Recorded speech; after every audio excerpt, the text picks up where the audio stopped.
নমস্কার বন্ধুরা, আজকে আমি ভূগোলের আবর্তন গতির পরবর্তী পর্যায়টা আমি আলোচনা করছি। ফ্লোয়ের সূত্র আগের ভিডিওগুলো দেখে নেবে, তাহলে সম্পূর্ণ বুঝতে পারবে। মাঝখান থেকে শুনলে পরে অসুবিধা হতে পারে। তো ফ্লোয়ের সূত্র হলো পৃথিবীর আবর্তন গঠিত বল বা কিওসিস বলের প্রভাবে পৃথিবী পৃষ্ঠ নিয়ত বালু প্রবাহের সমূহে উত্তর গোলার্ধের কোথায় ঘটে?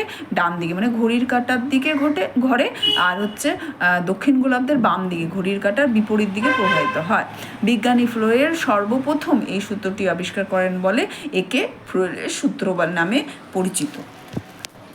এবার দেখো পৃথিবীর অক্ষের হেলানো অবস্থান। পৃথিবীর উত্তরে সুমেরু বিন্দু থেকে পৃথিবীর কেন্দ্রের দিকে দিয়ে দক্ষিণে কুমেরু বিন্দু পর্যন্ত কাল্পনিক সরলরেখাটিকে পৃথিবীর অক্ষ বা অক্ষরেখা বলে।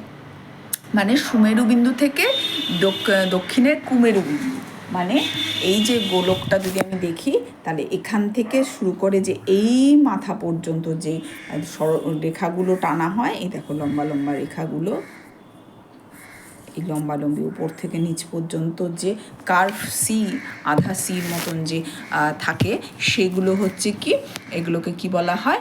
অক্ষ। তাই পৃথিবীর আবর্তন করে বলেই অক্ষরেখার সৃষ্টি হয়। পৃথিবীর অক্ষরেখাটি হলো তার মেরুরেখা।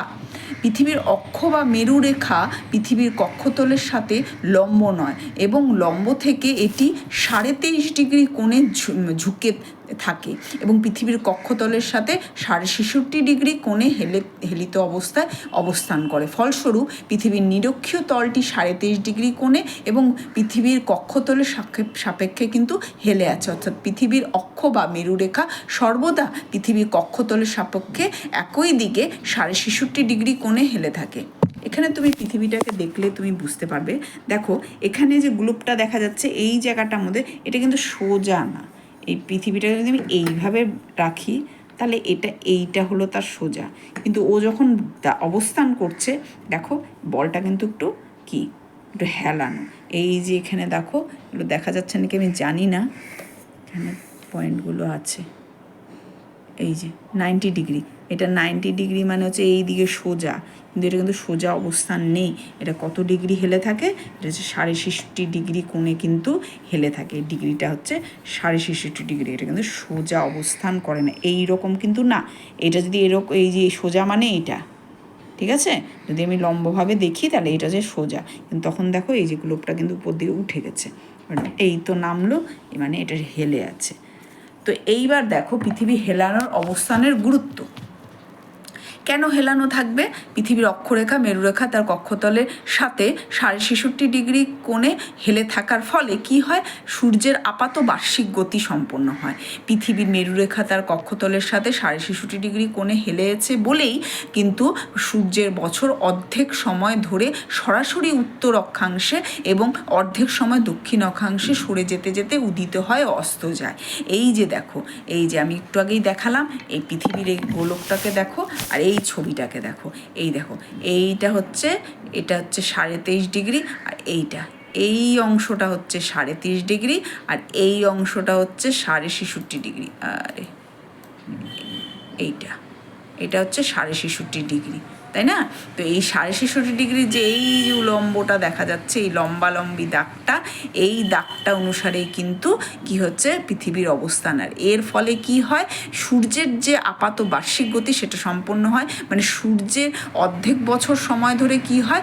উত্তরায়ণ ঘটে। বলি না আমরা, উত্তরায়ণ ঘটেছে সূর্যের। এর জন্য দেখবে শীতকালে সূর্যের তাপ কম থাকে, কিন্তু দেখবে কেন কম থাকে সূর্যের তাপ শীতকালে? কেন কম থাকে? কারণ সূর্যটা তো আমাদের থেকে কী হয়, আমরা উত্তর অক্ষাংশে যেহেতু থাকি, তাই তখন কী হয়, সূর্যের কাছে পৃথিবী যে ঘোরে সেটাও কিন্তু কি ডিম্বাকৃতি। পৃথিবী কিন্তু গোল একদম ঘোরে না, ওই যে তো তার কক্ষপথ সেটাও কিন্তু ডিম্বাকৃতি, একদিকটা চাপা আর একদিকটা বেশি দূরে। তো সেই যে ডিম্বাকৃতি কক্ষপথে ঘুরতে ঘুরতে পৃথিবী যখন সূর্যের কাছে থাকে, তার অক্ষাংশের মধ্যে যেই জায়গাটাতে কাছে থাকে, সেই জায়গাটা হচ্ছে দক্ষিণ অংশটা, উত্তর অংশটা সামনের দিকে থাকে বলে সেখানে গরম বেশি হয়। আবার যখন কক্ষপথের তোমার বিপরীত দিকে অবস্থান করে তখন হচ্ছে দূরে যখন অবস্থান করে তখন সূর্যের দিকে উত্তর অক্ষাংশটা থাকলে কি হলো, তখন কিন্তু দূরে অবস্থান করার জন্য ঠান্ডা আবহাওয়া বেশি পরিলক্ষিত হয়। এবার আমি বলতে পারি, এই যে চিত্রটা দেখলে বোঝা যাচ্ছে, এই যে দেখো,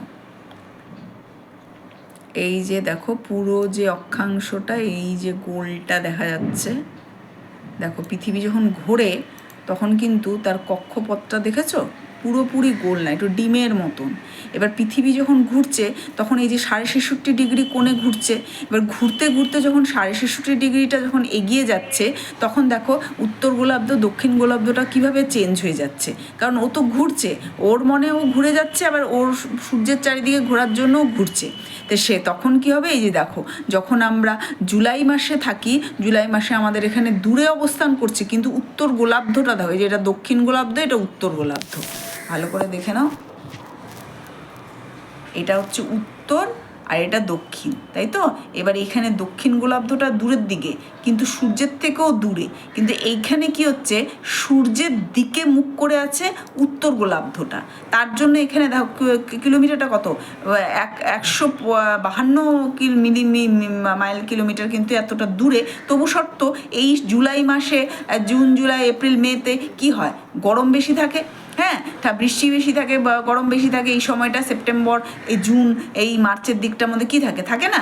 আবার যখন এই জায়গাটাতে আসবে জানুয়ারি ডিসেম্বর, এই জানুয়ারি ডিসেম্বর নভেম্বর, এই মাসটার দিকটাতে দেখো, এই মাসে যখন আসবে তখন পৃথিবী দেখো দক্ষিণ গোলার্ধটা সূর্যের দিকে আর উত্তর গোলার্ধটা কি একটু পেছন দিকে, তাই এই জায়গাটার মধ্যে সূর্যের আলোটা একটু মানে কি বলে ভার্টিক্যাল, মানে একটু টেরাভাবে পড়ে, তার জন্য কি হয় এই জায়গাটার মধ্যে কি হয় ঠান্ডা দেখা যায়, হ্যাঁ, উত্তর গোলার্ধে তখন ঠান্ডা বিরাজমান।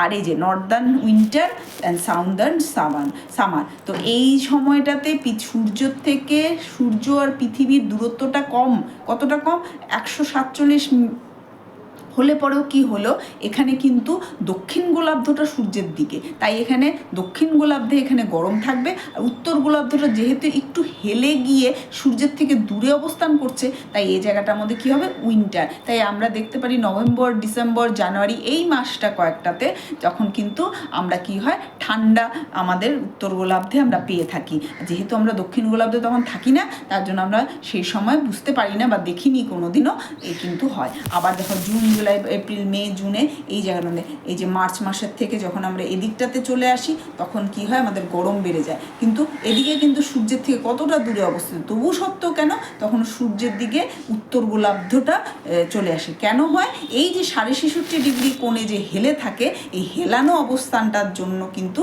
এই জিনিসটা সৃষ্টি। এখন যেমন আমাদের কি মাস, আগস্ট মাস, মানে ধরো মোটামুটি এই জায়গাটাতে এই পয়েন্টটাতে কিন্তু পৃথিবী আছে, এই সময় ধীরে ধীরে একটু গরম একটু ঠান্ডা, এই বৃষ্টি, এই পথটার থেকে সেপ্টেম্বরে 23শে সেপ্টেম্বরে এই যে বিষুব রেখায় চলে আসবে, এইখান থেকে যেতে যেতে যখন আবার ডিসেম্বরে যাবে ঠান্ডা, জানুয়ারি নেক্সট আবার এইভাবে আবর্তিত হতে থাকবে। এখন আমি বলতে পারি যে কক্ষপথের যে এই যে পরিচালনাটা, এই জিনিসটা কিন্তু আমরা দেখে থাকি। আবার দেখো পৃথিবী যখন অক্ষের হেলে থাকার কারণে অক্ষীয় ঢাল নামে পরিচিত, বছরের বিভিন্ন সময় পৃথিবীর আকাশে সূর্যের গতিপথের পরিবর্তন দেখা যায়। যখন উত্তর গোলার্ধে সূর্যের দিকে হেলে থাকে তখন উত্তর গোলার্ধের দিন বড় হয় এবং দিনের দৈর্ঘ্যও বড় হয়, সেজন্য একজন পর্যবেক্ষক সূর্যকে আকাশে উঁচু অবস্থানে দেখতে পান। এর ফলে উত্তর গোলার্ধে গড় তাপমাত্রা বৃদ্ধি পায়, গ্রীষ্মকাল অধিক পরিমাণ সৌর বিকিরণ ভূপৃষ্ঠে পৌঁছায়। আবার যখন উত্তর মেরু সূর্য থেকে দূরে অবস্থান করে বিপরীত ঘটনা ঘটে এবং উত্তর গোলার্ধে তাপমাত্রা হ্রাস পায়। সুমেরুবৃত্তর উত্তরে কুমেরুবৃত্তর দক্ষিণে একটি চরমভাবাপন্ন অবস্থা দেখা দেয়। আবার কি এখানে বছরের একটি সময় ক্রমাগত দিনের আলো এবং বিপরীত সময় একটানা রাত্রি দেখা যায় এবং রাতের অন্ধকারে নিমজ্জিত থাকে। অক্ষীয় ঢালের ফলে আবহাওয়ার বৈচিত্র্যের জন্য দেখা যায় ফলশ্রুতিতে কি পরিবর্তন হয়, ঋতু পরিবর্তন হয়। এই যে অক্ষের ঢালটা, এই যে পৃথিবীর ঢালের জন্য কিন্তু ঋতু পরিবর্তন আমরা দেখতে পাই। নেক্সট কি আছে? অধিবর্ষ।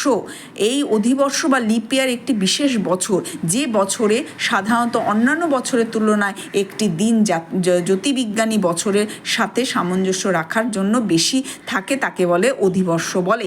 পৃথিবী তার নিজস্ব কক্ষপথে বছরে একবার সূর্যের চারিপাশে পরিক্রমণ করে। এই পরিক্রমণের সময়কে বলা হয় সৌর বছর।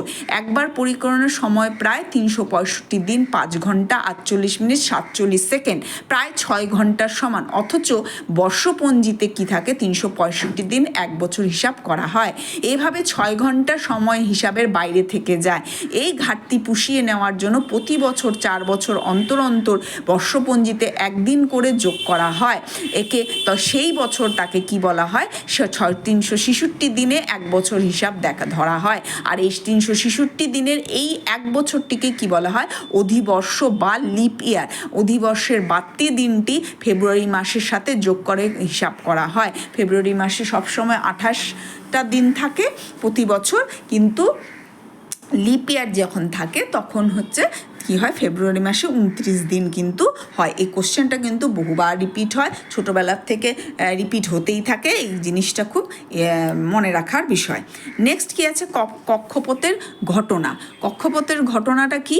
জ্যোতির্বিদ্যা অনুসারে ঋতু পরিবর্তন সূর্যের চারিদিকে আপেক্ষিক অবস্থানের উপর নির্ভর করে।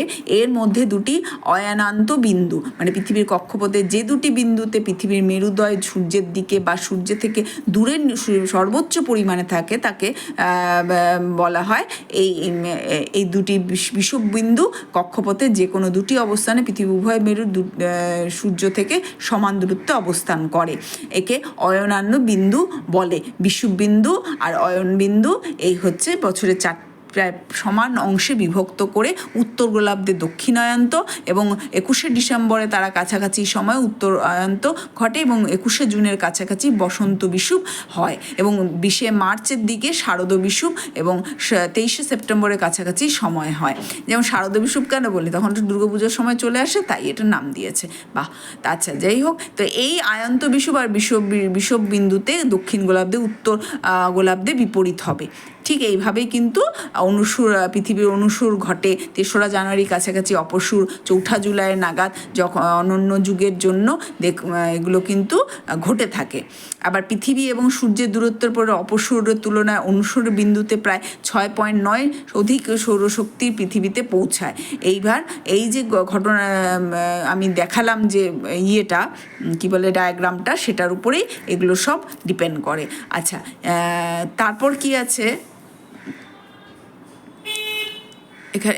এইখানে জলবিষুব, এই যে 21শে জুন, 21শে ডিসেম্বর, 23শে সেপ্টেম্বর, 21শে মার্চ, এগুলো দিন কি হয়? এই জায়গাটাতে কিন্তু দিন রাত্রি সমান হয়। এই যে 12 ঘন্টা 12 ঘন্টা আমরা বলে থাকি, এইভাবেই কিন্তু সম্ভব হয়। এই যে অয়নান্তে মকর সংক্রান্তি হয়, 23.5 ডিগ্রি দক্ষিণ অক্ষাংশে মকর সংক্রান্তি, কর্কট সংক্রান্তি। উত্তরায়ণের ফলে কিন্তু উত্তরায়ণতে কি হয়?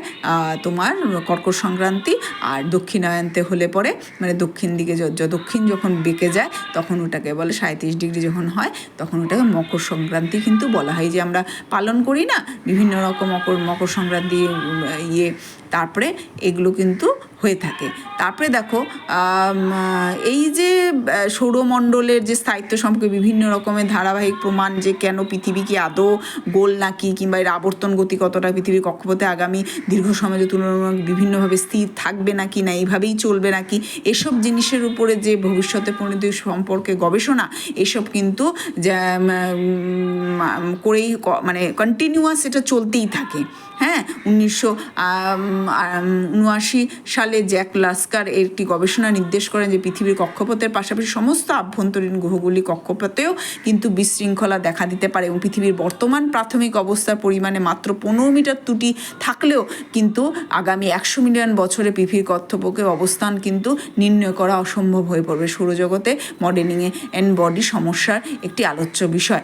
এই যে দেখো, পৃথিবী যে ঘুরে বেড়াচ্ছে, এত সুন্দরভাবে ঘুরে বেড়াচ্ছে, আমরা ভগবানকে বিশ্বাস করি, ভগবানের নিয়ে অনেক কিছু বলি। হ্যাঁ, এই যে প্রাকৃতিক শক্তি, এই শক্তিটার জন্যই কিন্তু এই জীবকুল, এই যে আমরা কিন্তু বেঁচে আছি, তাই না?